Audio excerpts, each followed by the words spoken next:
Hi hello friends, welcome back to my channel Ramya diaries. ಇವತ್ತು ಟ್ರಿಪ್ನ 4th day. So ಈಗ ನಾವು ಫಸ್ಟ್ ಎಲ್ಲಿಗೆ ಹೋಗ್ತಾ ಇದೀವಿ? ನವೀನ್, ಮೈಸೂರು ಝೂ ಹೋಗ್ತಾ ಇದೀವಿ. ಈಗ ಫಸ್ಟ್ ಮಕ್ಕಳಿಗೆಲ್ಲ ಝೂ ತೋರ್ಸೋಣ ಅಂತ. ಆಲ್ಮೋಸ್ಟ್ ಈಗ ಬೆಳಿಗ್ಗೆ 10 o'clock ಆಗಿದೆ. ನಮ್ಮ ಫ್ರೆಂಡ್ ಮನೆಯಲ್ಲಿ ಅವ್ರ ಯಜಮಾನ್ರು ಬಿರಿಯಾನಿ, ಮಟನ್ ಬಿರಿಯಾನಿ ಮತ್ತೆ ಚಿಕನ್ ಫ್ರೈ ಮಾಡಿದ್ರು. ನೆಕ್ಸ್ಟ್ ಲೆವೆಲ್ ಅಲ್ಲಿ ಇತ್ತು ರೀ, ತುಂಬಾ ಚೆನ್ನಾಗಿತ್ತು. ಇನ್ನೂ ಅರೋಮ ಹಂಗೆ ಇದೆ ಬಾಯಲ್ಲಿ. ಹಾಫ್ ಅನ್ ಅವರ್ ಆಯ್ತು ತಿಂದು, ಬಟ್ ಇನ್ನೂ ಹಂಗೆ ಇದೆ. ಅಷ್ಟು ಚೆನ್ನಾಗಿರೋಂತ ಟೇಸ್ಟಿ ಆಗಿರೋಂತ ಬಿರಿಯಾನಿನ ಮಾಡಿದ್ರು. ನಿಮ್ಗೂ ಇಷ್ಟ ಆಯ್ತಾ? ಋತ್ವಿಕಾ, ನಿಮ್ಗೆ ಏನ್ ಇಷ್ಟ ಆಯ್ತಪ್ಪ?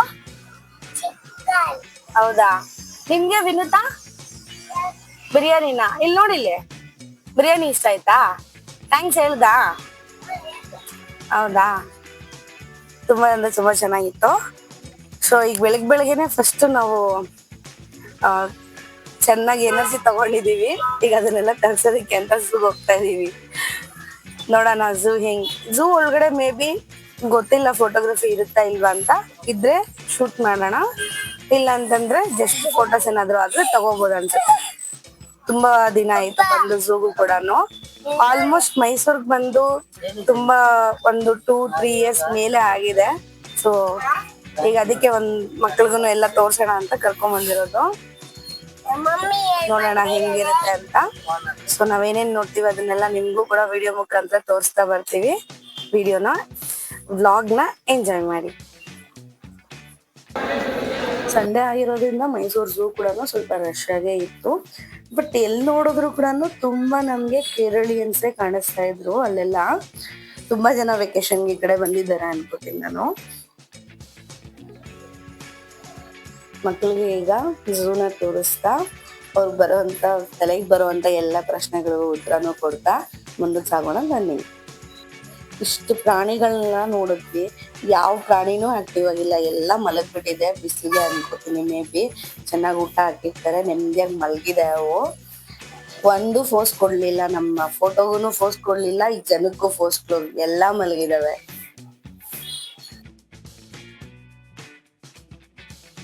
ಈ ಚಿಂಪಾಂಜಿ ಝೋನ್ ಅಲ್ಲಿ ಮಾತ್ರ ಸ್ವಲ್ಪ ಚಿಂಪಾಂಜಿ ಮತ್ತೆ ಬೇರೆ ಬೇರೆ ರೀತಿ ಕೋತಿಗಳಿರತ್ತಲ್ವಾ, ಅದು ಸ್ವಲ್ಪ ಆಕ್ಟಿವ್ ಆಗಿದ್ವು. ಸ್ವಲ್ಪ ಶೇಕ್ ಮಾಡ್ತಾ ಇದ್ವು ಅನ್ನಿಸ್ತು ಬಾಡಿ. ಬಟ್ ಆದ್ರೆ ಬೇರೆ ಸಿಂಹ, ಹುಲಿ ಎಲ್ಲ ಮಲಗ್ಬಿಟ್ಟಿದ್ವು. ಇವಾಗ ಒಂದು ಫೋಟೋನ ಪ್ಲೇ ಮಾಡ್ತಾ ಇದೀನಿ ನೋಡಿ. ಇದರಲ್ಲಿ ಒಂದು ಜಾತಿ ಕೋತಿಗಳಿಗೆ ಮನುಷ್ಯನ DNA 98% ಮ್ಯಾಚ್ ಆಗುತ್ತಂತೆ. ಒಂದು ಹೊಸ ವಿಷಯನ ತಿಳ್ಕೊಂಡೆ. ಮತ್ತೆ ಆ ಒಂದು ಜಾತಿಯಲ್ಲಿ ಒಂದು ಕೋತಿ ಜಾತಿಗೆ ಹನುಮಾನ್ ಅಂತಾನೆ ಇದೆ ಅಂತೆ ಸೈಂಟಿಫಿಕ್ ಹೆಸರು. ಅದನ್ನು ಕೂಡ ಆ ಬೋರ್ಡ್ ಅಲ್ಲಿ ಮೆನ್ಷನ್ ಮಾಡಿದ್ದಾರೆ. ಮತ್ತೆ ಈ ಒಂದು ವೈಲ್ಡ್ ಅನಿಮಲ್ಸ್ ಇರುತ್ತಲ್ವಾ, ಸಿಂಹ, ಚಿರತೆ, ಹುಲಿ, ಈ ತರದಕ್ಕೆಲ್ಲ ಯಾರಾದ್ರೂ ಅವ್ರ ಕೈಯಲ್ಲಿ ಆಗುವಂತ ಹೆಲ್ಪ್ ನ ಮಾಡ್ಬೋದು. ಸೊ ಅದನ್ನ ಕೆಲವು ಸೆಲೆಬ್ರಿಟೀಸ್ಗಳು ಒಂದೊಂದು ಪ್ರಾಣಿಗಳ ಬೋನ್ ಇಂದ ಹಿಡಿದು ಮತ್ತೆ ಅದಕ್ಕೆ ಡೈಲಿ ಏನ್ ಮೇಂಟೆನೆನ್ಸ್ ಇರುತ್ತೆ, ಊಟ, ಪ್ರತಿ ಒಂದು ಕೂಡ ಒಂದೊಂದು ಬೋನಲ್ಲಿರೋ ಪ್ರಾಣಿನ ಅವರೇ ದತ್ತಕ್ಕೆ ತಗೊಂಡಿರ್ತಾರಂತೆ. ಸೊ ಅದನ್ನ ಯಾರು ಬೇಕಾದ್ರೂ ದತ್ತಕ್ಕೆ ತಗೋಬಹುದು ಅಂತ ಅಲ್ಲಿ ಹಾಕಿದ್ದಾರೆ. ದತ್ತಕ್ಕೆ ತಗೊಳ್ಳೋದಕ್ಕೆ ಏನೇನ್ ಬೇಕು ಆ ಒಂದು ರೂಲ್ಸ್ ನ, ಕಂಡೀಷನ್ಸ್ ನ ಕೂಡ ಅಲ್ಲಿ ಕೆಲವು ಕಡೆ ಮೆನ್ಷನ್ ಮಾಡಿದ್ದಾರೆ. ಅಲ್ಲಿ ಒಂದು ಖುಷಿಯಾದ ವಿಷಯ ನನ್ಗೆ ತುಂಬಾ ಇಷ್ಟ ಆಗಿದ್ದೇನಪ್ಪಾ ಅಂತಂದ್ರೆ, ಎಷ್ಟೊಂದು ಚಿಂಪಾಂಜಿಗಳದ್ದು ಝೋನ್ ಇರುತ್ತಲ್ವಾ, ಆ ಝೋನ್ ನ ಇನ್ಫೋಸಿಸ್ ಅವರು ಬಿಲ್ಟ್ ಮಾಡಿರೋದು ಅಂತ ಒಂದು ಕಡೆ ಡಿಸ್ಪ್ಲೇ ಮಾಡಿದ್ದಾರೆ. ಅದನ್ನ ನೋಡಂತೂ ಸಖತ್ ಖುಷಿ ಆಯ್ತು. ನಾನು ಕೂಡ ಇನ್ಫೋಸಿಸ್ ಅಲ್ಲೇ ವರ್ಕ್ ಮಾಡ್ತಾ ಇರೋದ್ರಿಂದ ಅದನ್ನ ನೋಡಿ ತುಂಬಾನೇ ಹೆಮ್ಮೆ ಅಂತಾನು ಅನ್ನಿಸ್ತು. ಇನ್ಫೋಸಿಸ್ ಕಡೆಯಿಂದ ತುಂಬಾನೇ CSR ಆಕ್ಟಿವಿಟೀಸ್ ನಡೀತಾ ಇರುತ್ತೆ. ಬಟ್ ಅದ್ರಲ್ಲೂ ಇದು ಒಂದು ಅಂತ ನಂಗೆ ಈ ಪ್ರೆಸೆಂಟ್ ಗೊತ್ತಾಯ್ತು ನನ್ಗೀಗ. ಸೊ ಈ ವಿಷಯ ಕೇಳಿ ತುಂಬಾ ಖುಷಿ ಆಯ್ತು. ನಮ್ಮ ಮಕ್ಳು ಝೂನ ಸಕ್ಕತ್ ಎಂಜಾಯ್ ಮಾಡಿದ್ರು. ಬಟ್ ಓಡಾಡ್ಬೇಕಾದ್ರೆ ನಮ್ ವಿನೋದ ಸ್ವಲ್ಪ ಹತ್ಕೊಂಡ್ಬಿಟ್ಲು, ನನ್ನ ಕೈಯಲ್ಲಿ ನಡಿಯಕ್ ಆಗ್ತಿಲ್ಲ ಅಂತ. ಆಲ್ಮೋಸ್ಟ್ 5 kilometers ಅಲ್ವಾ, ಯಾರ ಮಕ್ಳಿಗೂ ಕಷ್ಟನೇ ನಡೆಯೋದು. ಸೊ ಅವಳಿಗೆ ಸ್ವಲ್ಪ ತಿನ್ಸೋದು ಮಾಡಿಸಿ ಅವಳನ್ನ ಮುದ್ದು ಮಾಡಿ ಇಳ್ಕೊಂಡು ಹೋದ್ವಿ. ಅಲ್ಲಿಗೂ ಕೂಡ ಝೂನ ಮುಗಿಸ್ಕೊಂಡು ನಾವು ನೆಕ್ಸ್ಟ್ ಹೊರಟಿದ್ದು ಎಲ್ಲಿಗಪ್ಪ ಅಂತಂದ್ರೆ ಮೈಸೂರು ಅರಮನೆ ಒಳಗಡೆ ನೋಡ್ಸೋಣ ಅಂತ ಮಕ್ಕಳಿಗೆ. ನಮ್ ವಿನೋದ ಅಂತೂ ಫುಲ್ ಎಕ್ಸೈಟ್ಮೆಂಟ್ ಅಲ್ಲಿ ಇದ್ಲು, ಅವಳಿಗೆ ಅರಮನೆ ಅಂತ. ಸೊ ಇವಾಗ ಒಳಗಡೆ ಕರ್ಕೊಂಡು ಹೋಗಿದ ತಕ್ಷಣ ಎಕ್ಸೈಟ್ಮೆಂಟ್ ಇಂದ ಓಡಾಡ್ತಾ ಇದ್ದಾಳೆ. ಅಲ್ಲಿ ಸ್ಕ್ಯಾನ್ ಮಾಡೋ ಪೊಲೀಸರೊಬ್ರು ನಮ್ಮ ಋತ್ವಿಕಾ ಫುಲ್ ಕ್ಯೂಟ್ ಆಗಿದ್ದಾಳೆ ಅಂತ ಹೇಳ್ಬಿಟ್ಟು ಕರೆದ್ಬಿಟ್ಟು ಒಂದು ಸ್ಪೆಕ್ಸ್ನ ಹಾಕ್ಬಿಟ್ಟು ಕಳ್ಸಿದ್ರು. ಅರಮನೆ ಒಳಗಡೆ ನಮ್ಗೆ ಫೋಟೋಗ್ರಫಿ ಅಲೋ ಇತ್ತು, ಸೊ ಅದಕ್ಕೆ ಎಲ್ಲಾ ಕಡೆ ವಿಡಿಯೋಸ್ನ ಮಾಡ್ತಾ ಇದೀವಿ. ಯಾರ್ಯಾರೆಲ್ಲ ಅರಮನೆ ನೋಡಿಲ್ಲ, ನಾನು ಕೂಡ ನನ್ನ ಕೈಯಲ್ಲಾದಷ್ಟು ನಾನು ರೆಕಾರ್ಡ್ನ ಮಾಡಿದ್ದೀನಿ. ನೋಡಿ ಹೇಗಿದೆ ಅಂತ ಕಮೆಂಟ್ ಬಾಕ್ಸ್ ಅಲ್ಲಿ ಕಮೆಂಟ್ ಮಾಡಿ ನನಗೆ.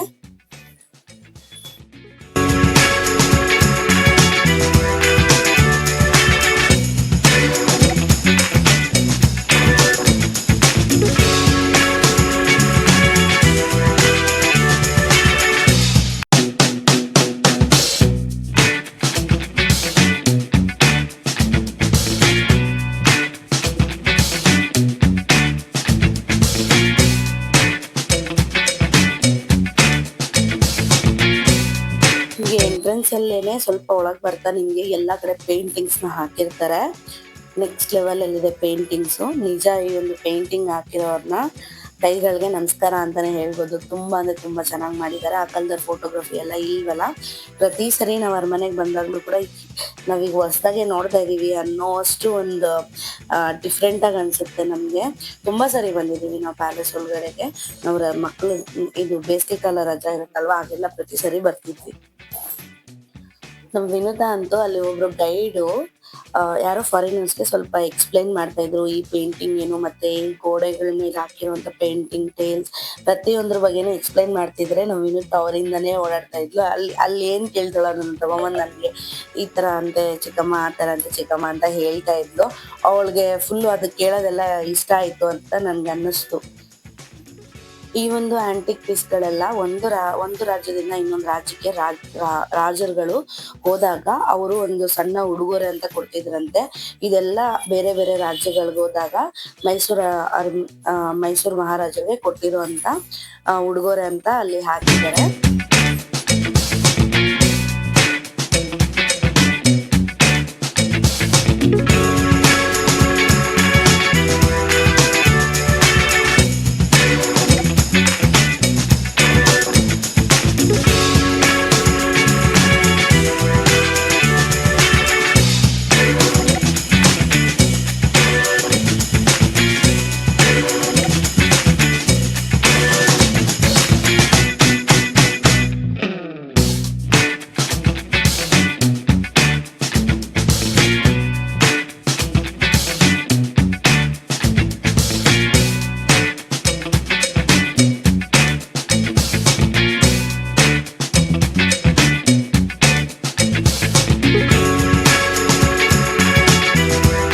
ಅಲ್ಲಿಗೊಬ್ರು ಗೈಡ್ ಹೇಳ್ತಾ ಇದ್ರೆ ತಿಳ್ಕೊಂಡೆ, ಅಲ್ಲಿ ಮೇಲೆ ಸಣ್ಣ ಸಣ್ಣ ಪೆಟ್ಟಿಗೆ ತರ ಇದೆಯಲ್ಲ ಅದೆಲ್ಲ ಲೇಡೀಸ್ ಕುತ್ಕೊಳ್ಳೋದಕ್ಕಂತೆ, ಮತ್ತೆ ಗ್ರೀನ್ ಕಲರ್ ಅಲ್ಲಿ ಚೇರ್ಗಳ ತರ ಇದೆಯಲ್ಲ ಅದೆಲ್ಲ ಮಿನಿಸ್ಟರ್ಗಳು ಕುತ್ಕೊಳ್ಳೋದಕ್ಕೆ ಅಂತ ಹಾಕಿದ್ರು ಅಂತ ಹೇಳ್ತಾ ಇದ್ರು.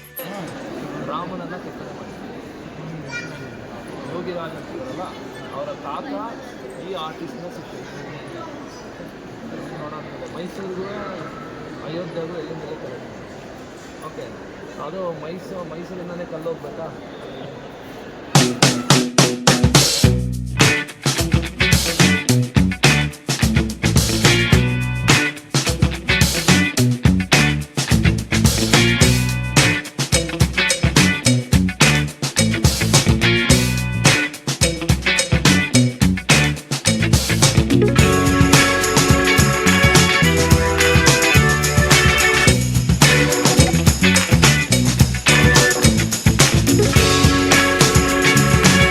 ಇಲ್ಲಿ ಪ್ರದರ್ಶಿಸಿರುವಂತ ಎಲ್ಲ ಒಂದು ಲೈಕ್ ಆಭರಣಗಳು ಕೂಡ ಅಂಬಾರಿ ಉತ್ಸವದಲ್ಲಿ ಆನೆಗಳಿಗೆ ಹಾಕುವಂತದ್ದು. ಅದನ್ನ ಕೊಡುಗೆ ಸ್ಟೇಟ್ ಬ್ಯಾಂಕ್ ಅವ್ರು ಕೊಟ್ಟಿದ್ದಾರೆ ಅಂತ ಅಲ್ಲಿ ಮೆನ್ಷನ್ ಮಾಡಿದ್ದಾರೆ.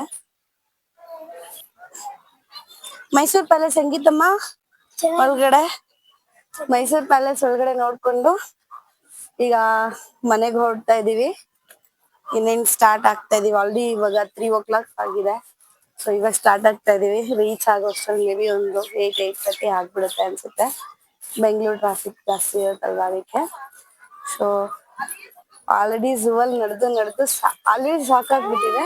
ಮೈಸೂರ್ ಪ್ಯಾಲೇಸ್ ಅಲ್ಲಿ ಮೇ ಬಿ ನಾವು ½ an hour ಅಲ್ಲಿ ನೋಡೋದನ್ನ 1 hour ನಿಧಾನಕ್ಕೆ ನಡ್ಕೊಂಡು ಓಡಾಡಿದ್ವಿ. ಮಕ್ಳು ಎಲ್ಲ ಫುಲ್ ಸುಸ್ತಾಗ್ಬಿಟ್ಟಿದ್ದಾರೆ. ಝೂ ತುಂಬಾ ಅಂದ್ರೆ ತುಂಬಾ ದೊಡ್ಡದು. ಆಲ್ಮೋಸ್ಟ್ ಒಂದು 5 kilometers ಓಡಾಡ್ಬೇಕಾಗುತ್ತಲ್ವಾ. ಸೊ ಅದಕ್ಕೆ ವಿಡಿಯೋಸ್ನೆಲ್ಲ ಹಾಕಿದೀನಿ. ಪ್ಯಾಲೇಸ್ ಒಳಗಡೆ ತೆಗ್ದಿರೋಂಥ ವಿಡಿಯೋಸ್ನ ನಾನು ಶೇರ್ ಮಾಡಿದೀನಿ. ವಿಡಿಯೋ ಹೆಂಗಿದೆ ಅಂತ ದಯವಿಟ್ಟು ಕಮೆಂಟ್ ಮಾಡಿ. ಇಷ್ಟೆಲ್ಲ ಓಡಾಡಿದೀರಾ, ಹೊಟ್ಟೆ ಹಸಿವಾಗ್ತಿವ ನಿಮ್ಗೆ? ಊಟ ತಿನ್ಬೇಕು ಅನ್ನಿಸ್ತಾ ಇಲ್ವಾ? ವಿನುತಾ, ಏನ್ ತಿಂತೀಯ ನೀನು? ಯಾಕ್ ಬೇಡ? ಮೈಸೂರ್ ಬಂದು ಮೈಸೂರ್ ಮಸಾಲೆ ದೋಸೆ ತಿಂದಿರ ಅಂದ್ರೆ ಹೆಂಗೆ ನೀನು? ಕೋಪ ಮಾಡ್ಕೊಂಡ್ಬಿಟ್ಟಿದ್ದಾಳೆ ಕುದುರೆ ಮೇಲೆ ಕೂರ್ಸಿಲ್ಲ ಅಂತ. ಮತ್ತೆ ಇನ್ನೇನು? ಅದು ನೈಟ್ ಲೈಕ್ ಕುದುರೆ ಅದು ಇದೆಲ್ಲ ಜಟ್ಕ ಬಂಡಿ ಅದು ನೈಟ್ ಚೆನ್ನಾಗಿರುತ್ತೆ. ಸೊ ಇವಾಗ ಮಧ್ಯಾಹ್ನ ಏನ್ ಅಷ್ಟೊಂದ್ ಚೆನ್ನಾಗ್ ಕಾಣಿಸಲ್ಲ, ಅದಕ್ಕೆ ಬೇಡ ಅಂತ ಹೇಳಿದ್ರೆ ಕೋಪ ಮಾಡ್ಕೊಂಡ್ಬಿಟ್ಟಿದ್ದಾಳೆ. ಮಮ್ಮಿ ಹೊಟ್ಟೆ ಹಸಿವಾಗ್ತಿಲ್ವಾ? ಒಂದೊಳ್ಳೆ ಹೋಟೆಲ್ ಕರ್ಕೊಂಡ್ ಹೋಗಿ, ನವೀನ್ ಸಖತ್ ಹೊಟ್ಟೆ ಹಸಿತಾ ಇದೆ. ಕರ್ಕೊಂಡ್ ಹೋಗಿ ಮೈಸೂರ್ ಮಸಾಲೆ ದೋಸೆ ತಿನ್ಬೇಕು ಮಸ್ತ್. ಈ ಹೋಟೆಲ್ಗೆ ಹೊರಟಿದೀವಿ.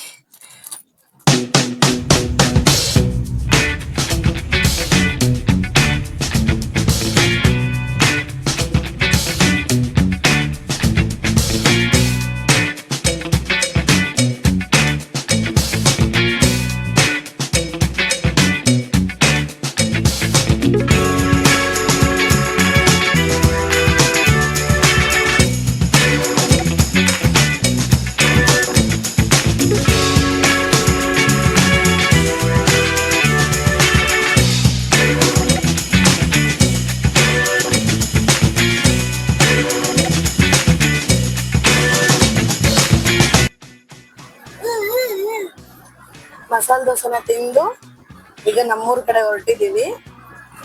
ಸೊ ಸ್ವಲ್ಪ ಜರ್ನಿಯಲ್ಲಿ ಏನಾದ್ರು ತಿನ್ನೋದಕ್ಕೆ ಅಂತ ತಗೊಂಡು ಸ್ಟಾರ್ಟ್ ಆಗಿದ್ದೀವಿ.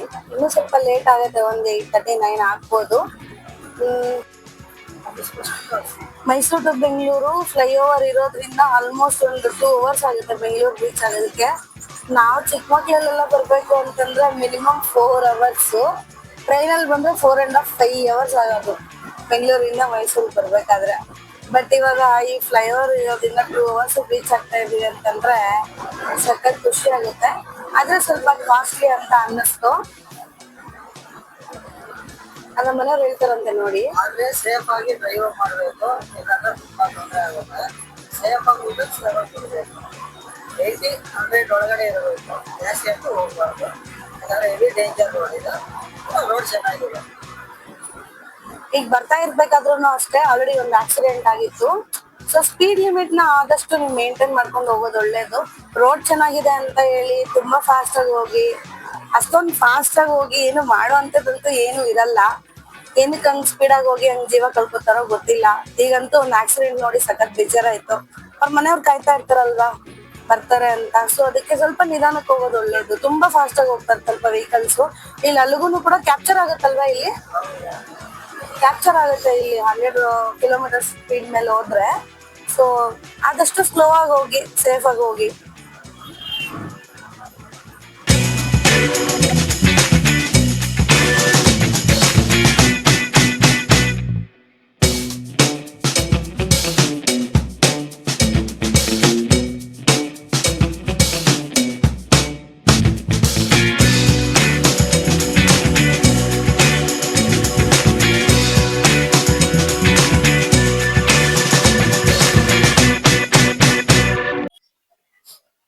ವಿನುತಾ ಮತ್ತು ಋತ್ವಿಕಾನ ಒಂದು ಕಚ್ಚಾಟ, ಒಳ್ಳೆ ಕಚ್ಚಾಡ್ತಾ ಇದ್ರು ಹಿಂದೆ.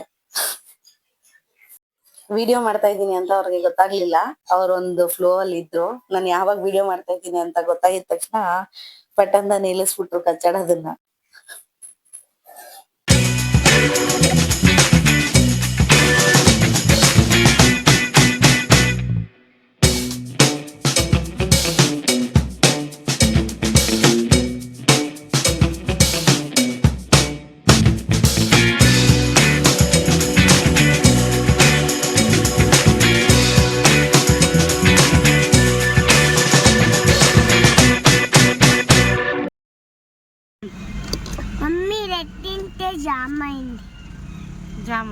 ಜಾಮ್ ಆಗಿದೆ ಅಂತನಾ?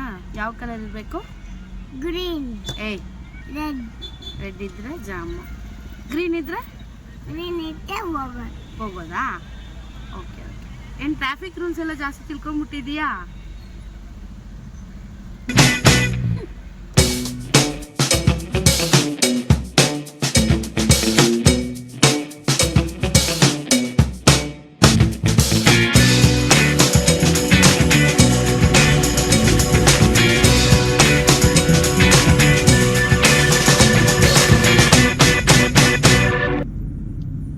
ಮನೆಗೆ ರೀಚ್ ಆಗುವಷ್ಟರಲ್ಲಿ ಆಲ್ಮೋಸ್ಟ್ ನಮ್ದು 9:30ನೇ ಆಗ್ಬಿಟ್ಟಿತ್ತು.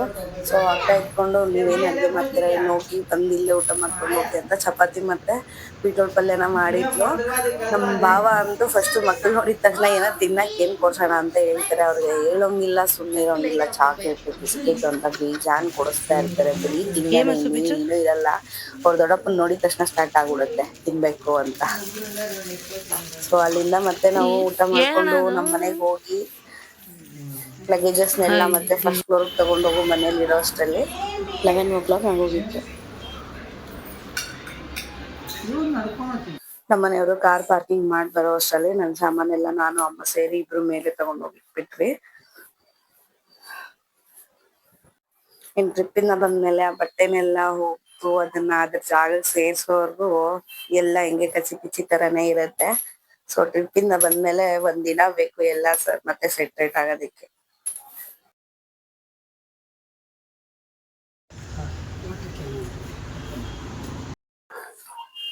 ಯಪ್ಪ, ಮನೆಗೆ ಬಂದು ಅಕ್ಕ ಮನೆಗೆ ಹೋಗಿ ಊಟ ಮಾಡ್ಕೊಂಡು ಮನೆಗೆ ಬರೋ ಅಷ್ಟರಲ್ಲಿ 11 ಆಗಿದೆ.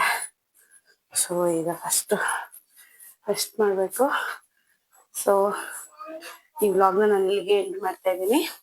ಸೊ ವ್ಲಾಗ್ ಇಷ್ಟ ಆದರೆ ಲೈಕ್ ಮಾಡಿ, ಶೇರ್ ಮಾಡಿ, ಕಮೆಂಟ್ ಮಾಡಿ, ತಪ್ಪದೆ ನಮ್ಮ ಚಾನಲ್ನ ಸಬ್ಸ್ಕ್ರೈಬ್ ಮಾಡ್ಕೊಳ್ಳಿ.